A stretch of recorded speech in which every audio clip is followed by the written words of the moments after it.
Perguntas e respostas bíblicas.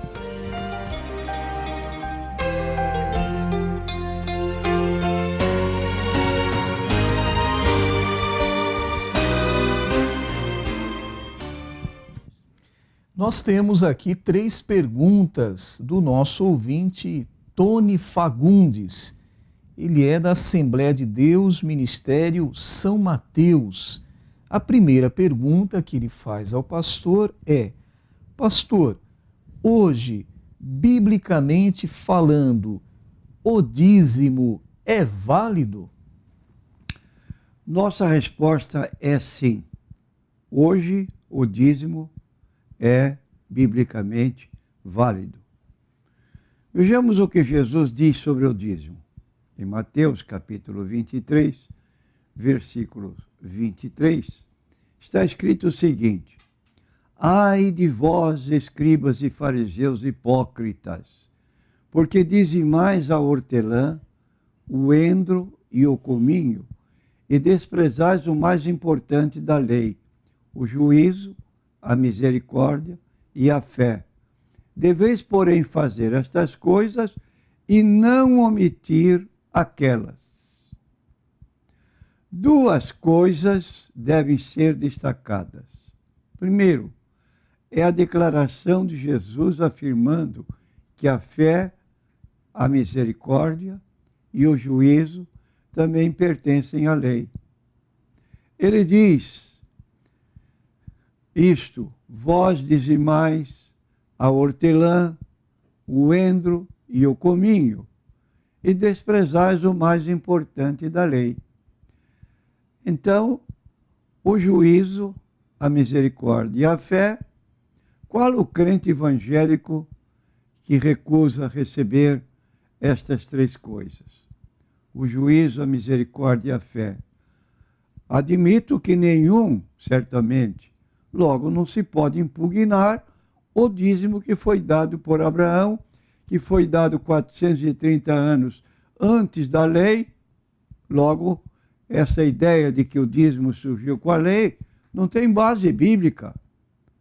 A primeira pessoa que deu o dízimo espontaneamente, sem preceito nenhum, foi Abraão. Está no capítulo 14, versículo 18 de Gênesis. E a lei que veio 430 anos depois de Abraão, está aqui indicada em Gálatas capítulo 3, versículos 16 e 17. Ora, as promessas foram feitas a Abraão e a sua descendência, não diz e as descendências, como falando de muitas, mas como de uma só. É a tua descendência que é Cristo. Mas digo isto, que tendo sido aliança anteriormente confirmada por Deus em Cristo, a lei que veio 430 anos depois não a invalida de forma a abolir a promessa. Então aí está a nossa resposta quanto à primeira colocação do nosso ouvinte. Vamos agora para a segunda pergunta do ouvinte Tony Fagundes. Pastor, como Cristo fala no Novo Testamento que devemos ajudar o nosso próximo? Quero dizer ao nosso ouvinte que ajudar o próximo não tem nada a ver com o pagamento do dízimo. Ajudar o próximo, ensinada por Jesus, é distinto do dízimo. São situações diferentes e não vejo razão para essa colocação sem base bíblica dentro do assunto do dízimo. Terceira pergunta do nosso ouvinte Tony. Pastor, no Novo Testamento não se fala no dízimo? Anulada a declaração no Novo Testamento, não se fala no dízimo, pois no item primeiro mostramos cabalmente, citando Mateus 23, 23. Ai de vós, escribas e fariseus hipócritas, pois que dizimais a hortelã, o endro e o cominho, e desprezais o mais importante da lei, o juízo, a misericórdia e a fé. Agora, devemos entender essa colocação. Deveis, porém, fazer estas coisas. Então, praticar o juízo, a misericórdia e a fé.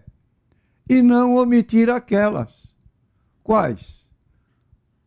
Não omitir o pagamento do dízimo concernente a hortelã, o endro e o cominho. Eram simplesmente produtos para servir de condimento, valor ínfimo, mas a fidelidade dos judeus no que concerne ao dízimo era tanta que eles faziam isso. Então Jesus declara que não devemos omitir. E não devemos omitir é que devemos praticar. Então aí está o dízimo. Agora, quero dizer ao nosso consulente que ele se engana quando declara que no Novo Testamento não se fala em dízimo.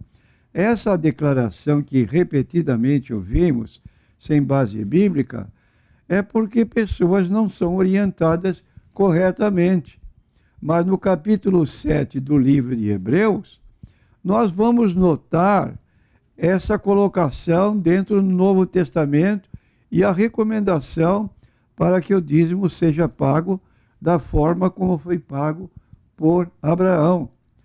Capítulo 7, do verso 1 em diante, nós lemos o episódio que está registrado no livro de Gênesis, capítulo 14, 18 a 21. Diz assim: porque Melquisedeque, que era rei de Salém, sacerdote do Deus Altíssimo, que saiu ao encontro de Abraão, quando ele regressava da matança dos reis e o abençoou, a quem também Abraão deu o dízimo de tudo, e, primeiramente, por interpretação, rei de justiça, depois também rei de Salém, que é rei de paz. Sem pai, sem mãe, sem genealogia, não tendo princípio de dias nem fim de vida, mas sendo feito semelhante ao Filho do Homem, permanece sacerdote para sempre. Considerai, pois, quão grande era este a quem até o próprio Abraão deu os dízimos dos despojos, e os que dentre os filhos de Levi recebem o sacerdócio, têm, segundo a lei, de tomar o dízimo do povo, isto é, de seus irmãos, ainda que tenham saído dos lombos de Abraão. Mas aquele cuja genealogia não é contada entre eles, tomou o dízimo de Abraão e o abençoou, o que tinha as promessas. Ora, sem contradição alguma, o menor é abençoado pelo maior. E aqui certamente tomam dízimos homens que morrem, ali, porém, aquele de quem se testifica que vive. E, por assim dizer, por meio de Abraão, até Levi, que recebe dízimos, pagou o dízimo. Então, esse texto aqui no versículo 9 é muito significativo. Abraão gerou a Isaac. Isaac gerou a Jacó e Esaú.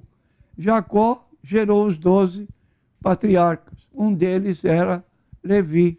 De modo que Levi era a tribo que não tinha território para plantar, para colher, era toda ela dedicada ao serviço do templo. Esta tribo recebia, então, o dízimo das demais tribos para a sua sobrevivência. Agora, Levi, que recebe dízimos, quando estava nos lombos de Abraão, seu bisavô, então nós dizemos Abraão, filho Isaque, Isaque gerou de seu filho, que era neto de Abraão, e então de Isaque, de Jacó, nasceu Levi. Logo, 4 gerações, e Levi, que recebe dízimo, pagou dízimo quando estava nos lombos de Abraão. Ou seja, a lei pagando dízimos, a graça. Agora faça um paralelo. Jesus, de acordo com o texto aqui do capítulo 7, declara dele: tu és sacerdote eternamente na ordem de Melquisedeque. Vou repetir: sacerdote eternamente na ordem de Melquisedeque. Abraão é chamado no livro de Romanos, capítulo 4, versículo 16, que é o pai dos que são da fé, não dos que são da lei. E nós, simbolicamente, espiritualmente, somos filhos de Abraão. Logo, se Abraão pagou o dízimo a Melquisedeque, Melquisedeque é um tipo da pessoa de Cristo, e Melquisedeque abençoou Abraão. Logo, um cristão, filho de Abraão, que paga o dízimo, ele vai ser abençoado por Jesus, que é sacerdote eternamente na ordem de Melquisedeque. Então, o capítulo 7 do livro de Hebreus está mostrando claramente dois tipos de dízimo: o dízimo da lei e o dízimo da graça. Está apontando a comparação que se faz na própria Bíblia entre Melquisedeque, sacerdote, e Jesus Cristo, e Abraão, com o que é o pai da fé, dos que são da fé, é o nosso caso. Logo, como Abraão pagou o dízimo e foi abençoado por Melquisedeque, nós, filhos de Abraão, pagamos o dízimo e somos abençoados por Jesus Cristo, que é o da tribo, ou que é substituto de Melquisedeque, ou da mesma linhagem. Então, aí está muito claro, e recomendo, concluindo, nós damos do que Deus nos dá. É o que diz a Bíblia Sagrada em 1 Crônicas, capítulo 29. Damos do que Deus nos dá. Deus nos dá saúde, Deus nos dá inteligência, Deus nos dá emprego. Tudo isso é bênção de Deus. Logo, eu vou ser grato. Você deve ser grato a Deus por isso, para que a obra de Deus tenha continuidade aqui na face da terra. E ainda, 2 Coríntios 9, versículo 7, o apóstolo Paulo declara: contribuindo cada um voluntariamente como quer. E a bênção vem decorrentemente desse valor que contribuímos. Quem semeia muito, colhe muito. Quem semeia pouco, colhe pouco. As próximas perguntas são da nossa ouvinte Nise. A primeira pergunta é baseada no texto de Atos, capítulo 5. Aquele casal chamado Ananias e Safira, eles mentiram ao Espírito Santo e morreram por causa disso. Então a nossa ouvinte quer saber do pastor: pastor, Deus não perdoa os pecados? Por que Pedro não perdoou este casal que tinha mentido com relação ao preço da herdade que foi vendida? Pede para o pastor esclarecer esta dúvida da nossa ouvinte. Eu quero dizer a nosso consulente que nenhum homem tem autoridade para perdoar pecados. Obviamente, Pedro não poderia perdoar pecados de ninguém e nunca perdoou. Jesus tem poder para perdoar pecados. E o pecado do casal, Ananias e Safira, não foi um pecado cometido contra Pedro. Pedro não foi enganado. O que eles tentaram enganar o Espírito Santo. Agora, o que diz a Bíblia Sagrada? Em Mateus 12, 31, portanto vos digo, todo pecado e blasfêmia se perdoará aos homens, mas a blasfêmia contra o Espírito não será perdoada aos homens. Logo, eles pecaram, como diz o próprio texto, pecaram contra o Espírito Santo. Ananias diz: porque encheu Satanás o vosso coração para que mentisseis ao Espírito Santo. Não mentiste aos homens, mas a Deus. Então, pecado contra o Espírito Santo não recebe perdão jamais. Logo, dentro da própria Bíblia Sagrada, a resposta é essa para a nossa consulente. Pecar contra o Espírito Santo é um pecado deliberado entre si o casal combinou em casa para enganar. Pensava que enganava o homem, mas na verdade estava enganando o Espírito Santo e assim fazendo, ocasionaram a morte. Eles próprios foram mortos repentinamente, eu diria, fulminados, diante daquela situação. Tenhamos cuidado. O próximo texto que a nossa irmã ouvinte Nise pede para o pastor explicar é de Atos dos Apóstolos também, capítulo 8, quando fala do encontro do evangelista Filipe com o etíope, o eunuco da rainha Candace. Ali, depois de ter conversado com o eunuco e dele ter sido batizado nas águas, a Bíblia nos fala que ele foi arrebatado em espírito e assim foi achado em outro lugar. Versos 39 e 40 do capítulo 8 de Atos. Vai aí a pergunta da nossa irmã para o pastor. Pastor, hoje em dia é possível, Deus faz isso ainda com os pregadores, arrebata, leva de um lado para outro, pastor? Deixa eu ler o texto primeiro que está em Atos capítulo 8, versículo 39. E quando saíram da água, o Espírito do Senhor arrebatou a Filipe, e não ouviu mais o eunuco, e jubiloso continuou seu caminho. E Filipe se achou em Azoto, e indo, passando, anunciava o evangelho em todas as cidades, até que chegou a Cesareia.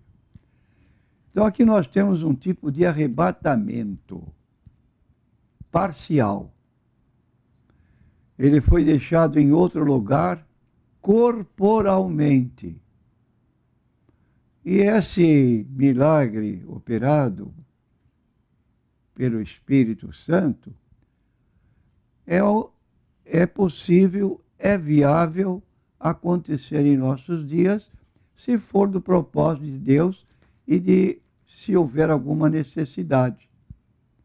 Piamente podemos dizer isso, porque, havendo Deus antigamente falado muitas vezes aos pais pelos profetas, a nós falou-nos nestes últimos dias pelo Filho. E o Filho repetiu muitos milagres que estão registrados na Bíblia Sagrada, fenomenais. O caso excêntrico que nós poderíamos apontar é o que está no capítulo 11 de Romanos. Lázaro, 4 dias sepultado. Quando Jesus chega à casa do falecido, suas irmãs logo vieram e, num desabafo, foram dizendo: Senhor, se tu estivesses aqui, meu irmão não teria morrido. Mas sabemos que tudo quanto pedires a Deus pode ser feito. E quando Jesus se propôs ir ao túmulo, onde ele fora sepultado, elas gritaram: já cheira mal, 4 dias. Efetivamente, o corpo devia estar cheirando mal. Mas para Jesus não há limitação. Lázaro, vem para fora. E ele se levantou e Jesus disse: desatai e deixai-o ir. Milagre estupendo. Então, não há nada impossível para Deus. As coisas que são possíveis para nós são possíveis para Deus.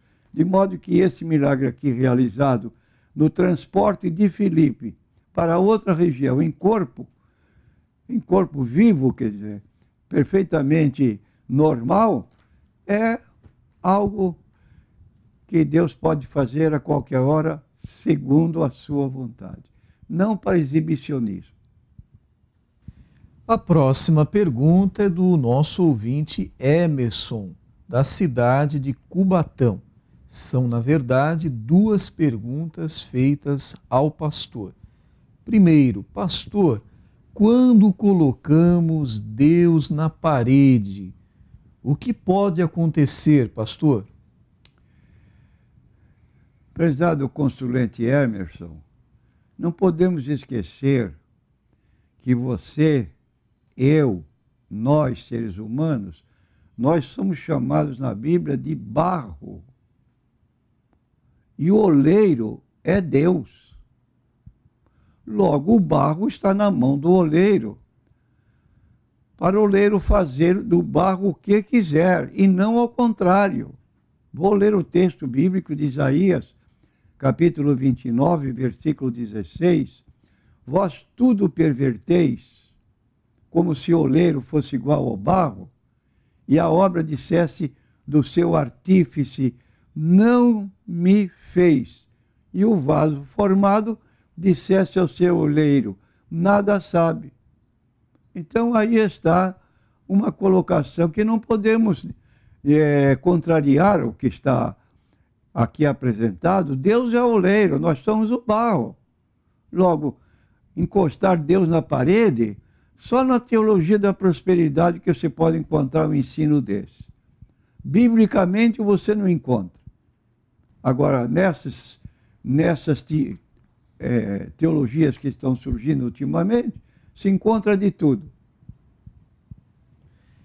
A próxima pergunta do ouvinte Emerson é com relação a falarmos coisas que não sentimos. Ele pede para o pastor explicar sobre isso, falar muitas vezes sem pensar muito e acabamos falando demais. O que o pastor pode dizer? Realmente, às vezes, falamos coisas desnecessárias. É só ler o capítulo 3 do livro de Tiago. Lá está exposto os males que a língua pode causar. Mas o mesmo Tiago, na sua epístola, capítulo 1, versículo 26, ele diz o seguinte: se alguém entre vós cuida ser religioso e não refreia a sua língua, antes engana o seu coração, a religião desse é vã, que significa inútil. Falta de controle na Bíblia. Vive com fofocas, vive com mexericos, vive com conceitos opinados pela própria pessoa a respeito de terceiros. Como diz a Bíblia, não havendo lenha, o fogo se apaga. Não havendo mexeriqueiro, cessa a contenda. Então, é verdade que podemos falar sobre tudo, mas refreia a língua. Leia o capítulo 3 de Tiago com muita atenção e feche a boca sempre que possível. O ouvinte Emerson, quando fez essas perguntas, ele também fez um pedido de oração ao pastor. Ele pediu que o pastor orasse por uma pessoa próxima que tinha falecido agora, no dia 1º de agosto. Então, pedimos ao pastor explicar sobre esse pedido de oração feito pelo nosso ouvinte. Nós queremos dizer ao nosso consulente que nós não oramos pelos mortos. Por que não oramos? Porque a situação de uma pessoa falecida é definitiva. Não é possível que com orações pudéssemos alterar o estado onde a pessoa está. E segundo a Bíblia Sagrada, nós temos 2 lugares. De acordo com Lucas 16, 19 a 31, nós lemos lá que Lázaro morreu, foi levado pelos anjos para o seio de Abraão, estava em descanso e morreu depois. O rico foi sepultado e sua alma estava no Hades, em tormentos, que é o inferno da alma sem o corpo. O corpo estava na sepultura, sepultado, e ele dizia: tem misericórdia de mim, estou atormentado nesta chama. Queria, por todo custo, que Abraão viesse aliviá-lo, ou que permitisse que Lázaro saísse do seu lugar, onde estava no paraíso, e pudesse molhar a sua língua com a ponta do dedo molhada em água. E a resposta foi negativa. Então, não oramos pelos mortos. Os que morrem crentes em Cristo, deles se diz assim na Bíblia, no livro de Apocalipse 14, versículo 13.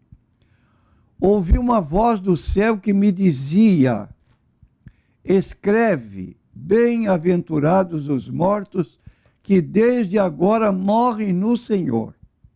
Então, uma pessoa que morre crente em Cristo, vou repetir, não estou dizendo crente que é de uma igreja evangélica.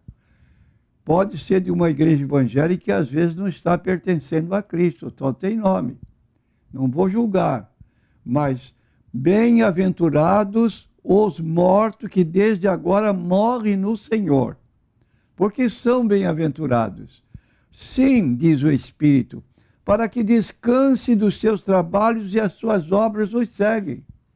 Então esta pessoa ficará no paraíso celestial até o dia em que Jesus trará seu Espírito, 1 Tessalonicenses 4,14, para juntar o corpo na sepultura e se dar a ressurreição em corpo glorificado, semelhante ao corpo de Cristo. Neste intervalo, ele está no céu. Assim, meu prezado consulente, não oramos pelos mortos. Não é desprezo, mas é porque não encontramos base na Bíblia para isso. Decidamos a nossa vida enquanto temos vida. O além é escolhido aqui na terra. E por isso nos aproximemos de Jesus enquanto podemos. Depois da morte, nada se pode fazer em benefício da pessoa.